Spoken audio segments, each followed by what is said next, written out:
টরন্টোতে বাড়ি কেনা একটি বড় এবং গুরুত্বপূর্ণ বিনিয়োগ।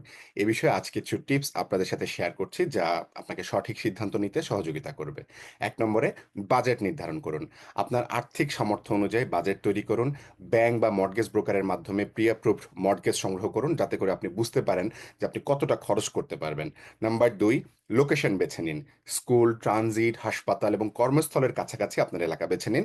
টরন্টোর বেশ কিছু জনপ্রিয় এলাকা রয়েছে, এর মধ্যে ধরেন Scarborough, North York, Etobicoke, East York, downtown Toronto. ৩ নম্বরে রিয়েল এস্টেট এজেন্টের সহযোগিতা নিন। স্থানীয় অভিজ্ঞ রিয়েল এস্টেট এজেন্ট আপনার পক্ষে দরদাম, কাগজপত্র এবং প্রপার্টি যাচাই বাছাই করে আপনাকে সহযোগিতা করতে পারবেন। ৪ নম্বরে হলো বাড়ির অবস্থা যাচাই করুন। এর জন্য আপনারা হোম ইন্সপেকশন করতে পারেন যা খুবই গুরুত্বপূর্ণ, বিশেষ করে পুরাতন বাড়ির ক্ষেত্রে। ভবিষ্যতের খরচ বিবেচনায় রাখুন, বিশেষ করে রেনোভেশন, মেরামত এ সম্পর্কে ধারণা থাকতে হবে। ৫ নম্বরে হলো অতিরিক্ত খরচ বিবেচনায় নিন।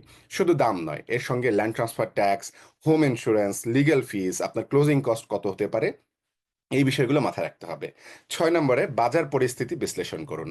কখন আপনারা বাজারে প্রবেশ করলে সবচেয়ে লাভজনক হবে সেটি বুঝে তারপরে আপনি বাড়ি কিনতে যান। দরদাম করার সুযোগ থাকলে অবশ্যই তা কাজে লাগাবেন। এবং ৭ নম্বরে হচ্ছে ভবিষ্যতের চাহিদা বিবেচনা করুন। পরিবার বড় হলে কিংবা ধরেন ভবিষ্যতে যদি আপনি বিক্রি করার কোনো পরিকল্পনা থাকে, এমন বাড়ি কিনুন যাতে সেই বাড়িটি ভবিষ্যতে মূল্য বাড়বে।